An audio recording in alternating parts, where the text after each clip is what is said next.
menggunakan khusus. Kan masalahnya kan beda-beda, jadi Background guru yang ada Pendidikan luar biasa. iya, memang pendidikan luar biasa. dari pendidikan luar biasa. Berarti menguasai semua ya? Oke.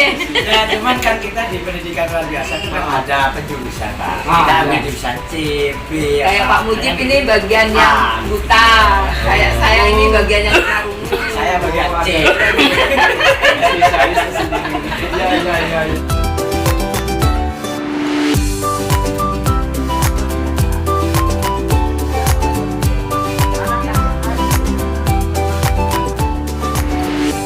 Kalau untuk bangunan itu sebenarnya bisa. Bisa. Iya, bisa. Karena saya tahun kemarin itu bantu MAN kan negeri ya. Itu yang bangun masjidnya itu dari kita juga. Memang nggak ada untuk di kedinasan masjid itu. Iya. Jadi harus ada.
Jadi gini Bapak, kita sebagai lembaga formal penyelenggara anak-anak berkebutuhan khusus di Bangkalan ini, kita di bawah naungan Yayasan Samudra Lavender, kita di sini tempatnya kita alhamdulillah diberi pinjam oleh Pemda Bangkalan untuk menempati gedung yang ini. Statusnya kita pinjam pakai, yang setiap 5 tahun itu akan diperpanjang, dan kabar terbaru insya Allah 2021 ini kan habis selesai, jadi insya Allah bisa diperpanjang 1 periode lagi.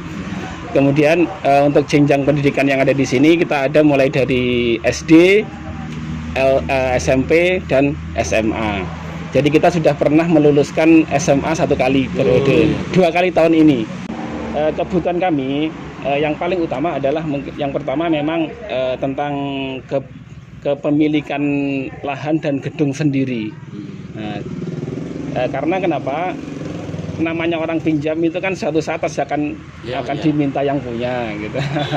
Makanya kita berusaha dari yayasan itu mencoba sedikit demi sedikit mengumpulkan dana yang berasal dari mana saja. Dan sampai sekarang sudah kita coba berusaha untuk membangun sedikitnya 2 lokal ya, 2 lokal untuk nantinya pembelajaran anak-anak di sana. Yang paling utama adalah pembangunan gedung dulu. Pembangunan gedung itu, jadi kalau ada wadahnya dulu kita pengadaan wadahnya dulu, nanti di dalamnya setelah wadahnya selesai otomatis nanti akan ada kebutuhan yang lain. Memang kita fokusnya kan kita ke arah life skill. Jadi pembekalan life skill kepada anak itu memegang peranan lebih dari 70% yang kita ajarkan. Jadi grand desainnya kita berharap itu di sana kebetulan ada lahannya kan sekitar 3.000 lebih ya.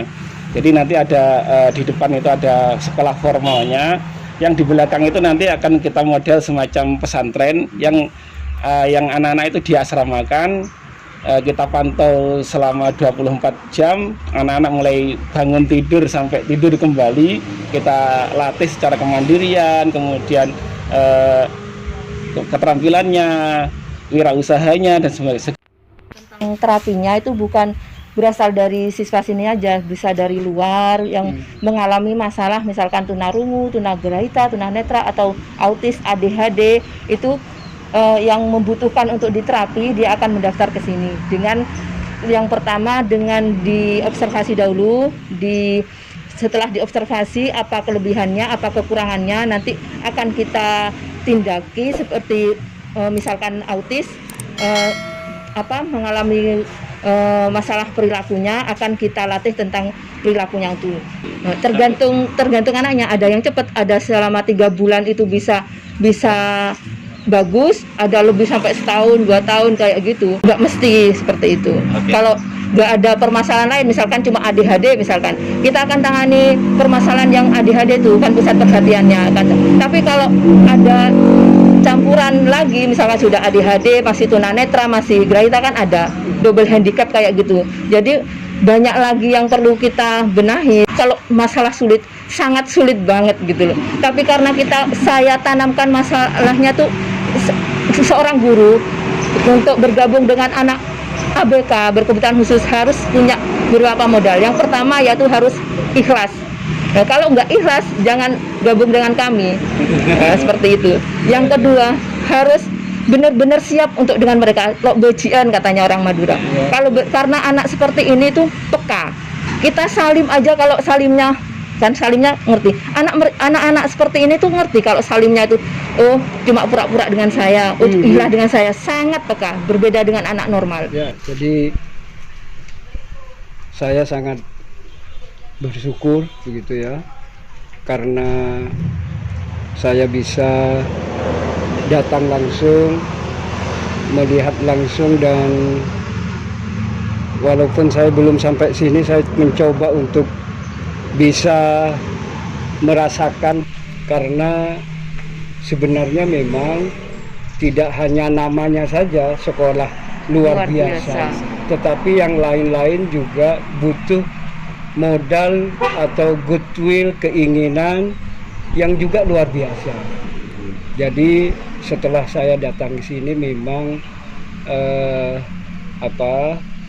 menggugah rasa persaudaraan kita untuk dapat membantu terutama yayasan ini, Yayasan Samudra Lavender ya, yang selama ini menangani atau membantu saudara-saudara kita yang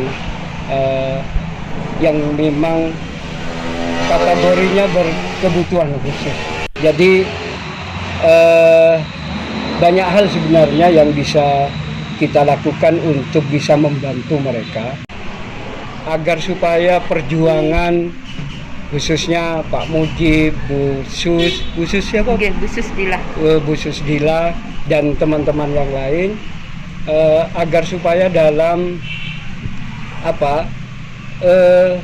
selama ini yang betul-betul ingin membantu anak-anak kita yang berkebutuhan khusus itu, agar supaya dari sisi sarana dan prasarana, dari sisi fasilitas itu harus lengkap gitu ya, sehingga kita akan carikan jalan itu. Apalagi cita-citanya tadi luar biasa ya, ada pesantren untuk anak yang berkebutuhan khusus. Itu cita-cita yang saya kira memang tidak hanya luar biasa, tetapi memang harus kita terus dorong untuk bisa terwujud gitu ya. Karena memang Yayasan Anak Berkebutuhan Khusus ini selain sarana dan prasarananya, yang penting adalah alat peraganya, karena lebih kepada seperti yang disampaikan tadi adalah life skillnya itu memang harus ada.